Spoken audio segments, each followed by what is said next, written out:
Hi hello. तर आज आपण बनवणार आहोत मटण. तर आम्ही साधारण अर्धा किलो मटण आणलेलं आहे. तर पहिला आम्ही गोडा मसाला बनवून घेऊया. तर गोडा मसाल्यासाठी लागणारं साहित्य म्हणजे हे सुकं खोबरं आहे. सुकं खोबरं किसून भाजलेलं आहे, कोथिंबीर आहे, कांदा भाजलेला आहे लाल खरपूस, त्याच्यामध्ये कांदा, अद्रक आणि लसूण आहे. तर आता हे सर्व मी थंड करून मिक्सरला लावून घेणार. तर आता आपण सर्व साहित्य मिक्सरला लावून घेऊया. तर हे आहे कोथिंबीर पहिली, हे सुकं खोबरं साधारण एक वाटी, एक दीड वाटी आहे, आणि हे कांदा हे अर्धा, या 4-5 मध्यम आकाराचे कांदे आहे. तसं पाणी टाकून थोडासा पुदिना आहे तो पण आपण याच्यात घालूया. तर आता आपण हे सर्व मिक्सरला लावून घेऊ. पण हा मसाला रेडी झाला आहे. हा बघा, हा गोडा मसाला रेडी झाला आहे. तर आता आपण फोडणी देऊया चिकनला. तर इकडे बघा, तर हे मी तेल टाकले, तेल गरम झालेलं आहे. थोडं चेक करून घेते. त्यात मी लसणाची फोडणी देते आहे. ते पहिलं मी लसूण टाकले आणि तेजपत्ता. तर ह्यात मी आता लाल तिखट टाकते, जेणे थोडंसं त्याला तरी येईल.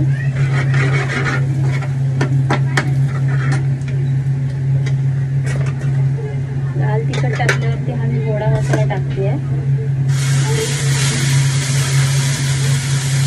तर हा मी एकच बनवते ना, रस्सा बनवत नाही आहे. कारण आता मी ह्याच्यामध्ये लाल तिखट आणि गरम मसाला टाकून घेते. मीठ, हळद.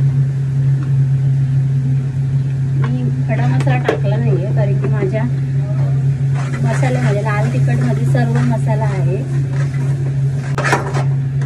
याला मस्त आता तेल फुटेपर्यंत थोडंसं छान भाजून घेऊया. तेलात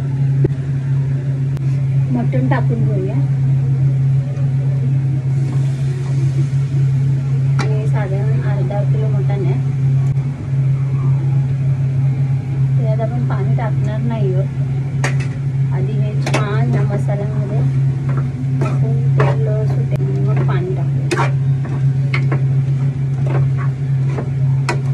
छान मिक्स केलेलं, हे छान मिक्स केलेलं आहे.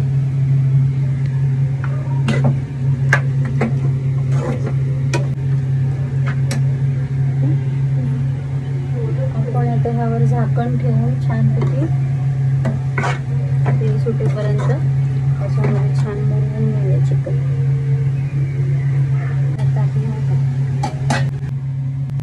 तर आता हे बघा, मटणाला छान तेल आणि पाणी न टाकता पाणी पण सुटलेलं आहे.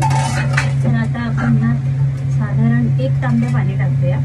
पण तांब्यातून डायरेक्ट पाणी टाकायचं नाही. माझी सासू म्हणते त्यांनी चव कमी होते, मटण किंवा चिकनची चव कमी होते. म्हणून हा मसाल्याचा कांदा आहे.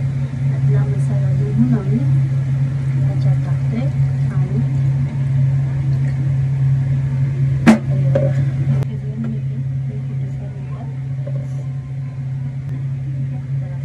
झाकण ठेवून शिजवून घेऊया. तोपर्यंत आपण चेक करूया.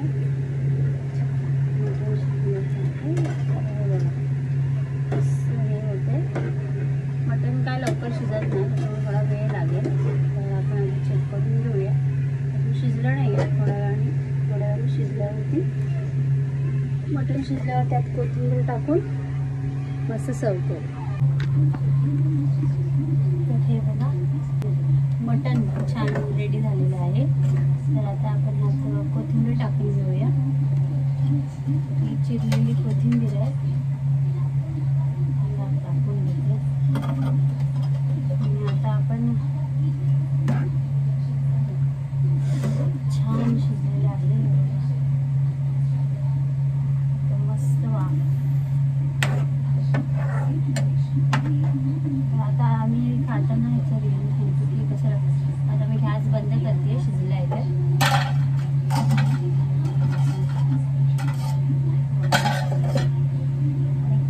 राहिलो तर आता मटण शिजलेलं आहे आणि आता मी यांना वाढलेलं आहे, तर हे आता खाऊन सांगतील कसं बनलंय.